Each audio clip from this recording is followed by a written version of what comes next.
In this video, we are going to see how we can install JupyterLab on our computer. So for that, you must have a Python installed in your system. So for installing a Python, either you can see my video, the link will be available in the description or on the I button. Once you install a Python, for quickly confirm, let's open a command prompt. Here just write Python version. Here you will see I am getting Python 3.11.1. No matter what version I am having, that sure that I have successfully installed Python in my system. Now you must also check pip version as well, because we are going to install JupyterLab by using a pip command.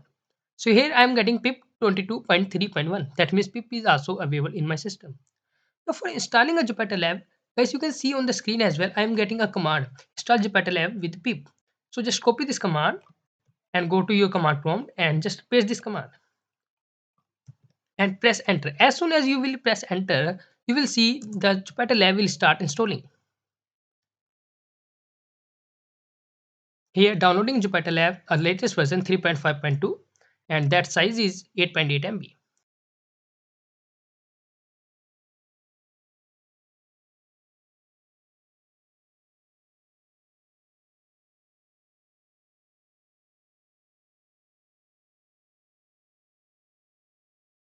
Here guys, you can see that it installed successfully our JupyterLab and it installed all these packages which is totally dependent on our JupyterLab environment. Now guys, let's see how we can launch our JupyterLab in any folder. So for that, I'm going to quickly open any folder. Let's open File Explorer and let's see.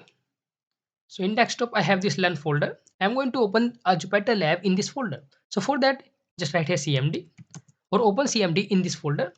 Now after that, I have to just write one command that is available also on the website. Let's quickly see that as well.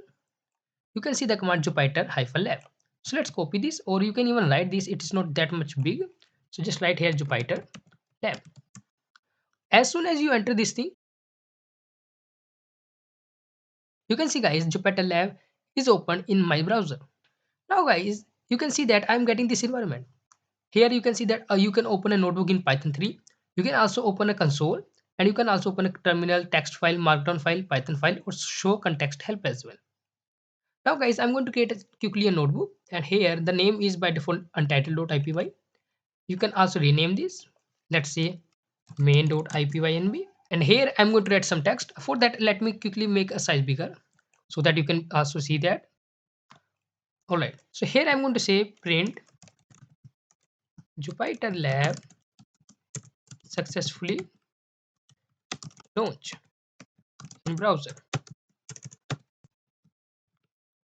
Alright, so let's quickly run this.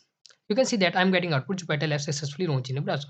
So that's how you can launch a JupyterLab and install in your system. If you like this video, if you learned something new in this video, don't forget to hit the like button and subscribe my channel. Meet you in the next videos.